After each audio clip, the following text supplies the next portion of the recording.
What if you had an AI assistant running 24/7 on your own server, ready to code, browse the web, and handle tasks across all your platforms? Meet OpenClaw, formerly CloudBot, then Moltbot, because apparently naming things is hard, but the tool itself rock solid. It's a self-hosted AI assistant that works around the clock on your infrastructure. And no, you don't need a Mac Mini or beefy hardware. A simple 2-core CPU with 4 GB of RAM is plenty. For the brain, you can plug in Claude, OpenAI or Gemini, or run it completely free with open source models like Ollama or Kimi 2.5. Unlike chat interfaces that forget everything between sessions, OpenClaw has infinite memory.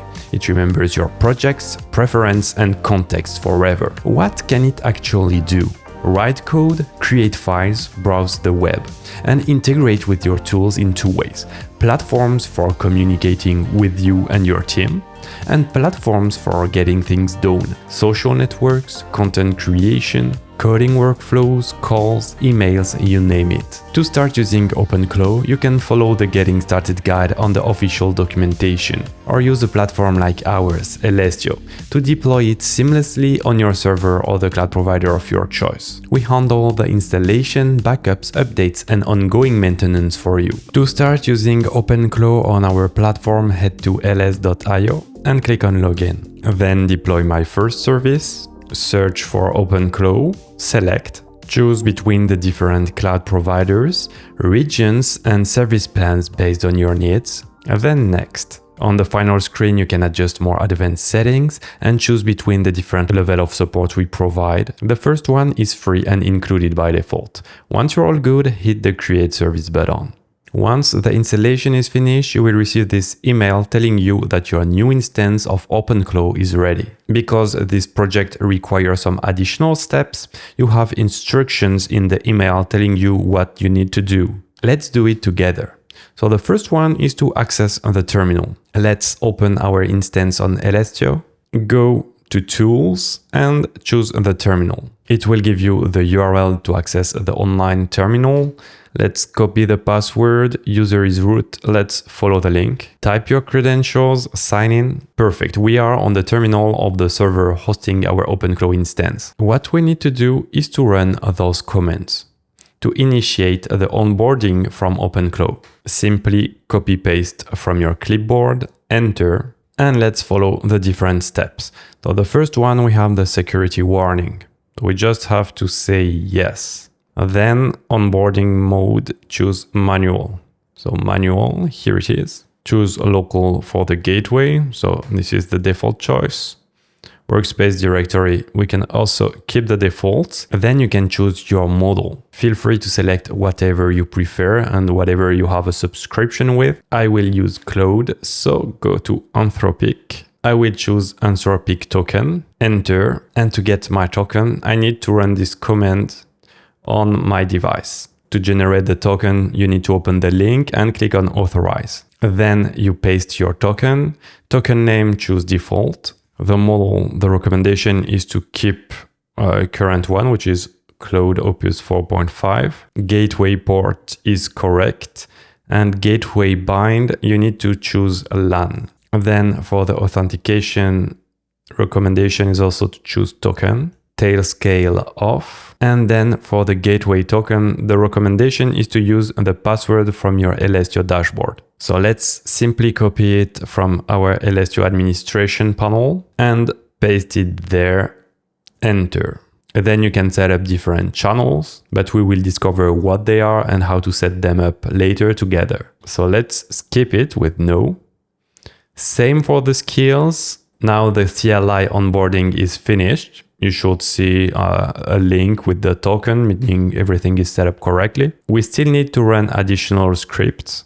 So let's copy paste this line to execute the final script. Hit enter, you have nothing to do. And perfect. We can now access our instance, but keep the terminal open. Now on Elestio dashboard, you can just open the admin UI link. And the first time you want to open it on a new device, which means a different laptop, a different mobile, you need to run a pairing script. To do this, you can find the command in the mail, paste it and run it. You can see it detected my device and it's approving it. And to be sure everything is working fine, on the top right, you should see health okay. We now have access to the UI of OpenClaw, which is the control center for your agents. But you could also just do it entirely on the terminal and chat with your agent. But for the video, I think it's better that we go through the UI. Let's get started and set up our first agent. Let's say hello in the chat. So it will be using my Claude credentials. And this is the first time it's open, so it's reading different file. And it said, hey, I just came online, fresh workspace, no memories yet, this is the beginning. So who are you and who do you want me to be? I need a name at least, maybe a vibe, what kind of assistant works for you, sharp and efficient, warm and conversational, slightly weird, I'm genuinely open here. For this demo, I won't overthink it, but you should choose a name wisely and also what is its role. But no worries because you can still adjust it later.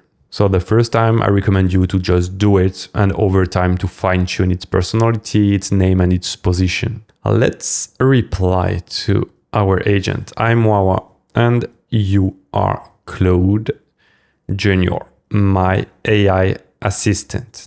So saying it is my AI assistant, it is very general. I think usually you will specify a very specific role, but you can have one main AI assistant leading other AI agents. Let's reply. Okay, Claude Junior likes it. Let me jot that down. It wrote different things. And now it's asking me more specific questions to fine-tune its personality. The onboarding message isn't always the same. Let's say you have a chill vibe but professional. Enter. Okay, and as I didn't provide an emoji, it's giving me different ones that it chose based on the personality I gave. So let's choose the wave. I think it matches the cool vibe. Okay, and the first times it's doing a bit of process. Perfect. Now its personality, its memory is set up. You can just talk with it and its personality will evolve based on what you ask your AI and based on the history of your conversations. It's asking me what channel I want to use to communicate with it because I can access my terminal, but it's not the most convenient way. We will choose Telegram, and if we ask and say Telegram, it will do all the steps for us, but we won't do it right now. First, let's check all the channels available. If you go to channels, you can see you have WhatsApp, Telegram, Discord, Google Chat, Slack, Signal, a lot of different channels to talk with your bot. And not only you, your team or people from your communities. You can set up the channels manually. You have the instructions with the different commands in the mail that we send you. Or simply by browsing the documentation, let's choose Telegram, and it will tell us what to do. Create a bot with bot father, everything. But we are not crazy, we have Claude Junior to do it for us. So let's simply say, okay, Telegram. And perfect, it gives us the instruction to follow to set up Telegram. I guess it picked it from the documentation. So open Telegram and chat with bot father, send /new bot, pick a name and username must end in bot. Okay, so you search for bot father. I already talked with it, so we can just open it. And in the message, it might be hidden, so I'm better on the other side. We simply need to send new bot /new bot. It's one of the commands. Then, all right, a new bot. How are we going to call it? So let's say Claude Junior, and they say it must end in bot, so let's name it Claude Junior bot. Oh, it was its name, so I didn't need to put the bot here, but I need it now for the username. Enter, and I have the token for my bot. Click on it, it will be copied to your clipboard. Now we can simply give it to our Claude Junior. Here it is, and paste it. Okay, so it says it's finished the setup. So what we need to do is to chat our bot. So its name is Claude Junior bot. We will write a message. We search for it. Here it is. Start. it's telling me that there is a pairing code that I need to send to Claude Junior. Let's send it. Q. Let's totally disappear so we can see both sides acting. Okay, done, you're approved. Your Telegram ID is now on the allow list. So let's try to send a message. Hey, did you get my message? And perfect. Now we can see that it received my message from Telegram. And now we are able to communicate with our agent from anywhere. So on Telegram, but from Telegram, we can access and set up other channels. Your agent is now live on the real world. So just for now, let's continue on Telegram and say, awesome, good to see you there. Can you write me every morning at 8 a.m. the 3 most interesting news? So what I'm asking the AI is to run tasks every day. This way it will have its own schedule and perform work. So what time zone are you in? GST.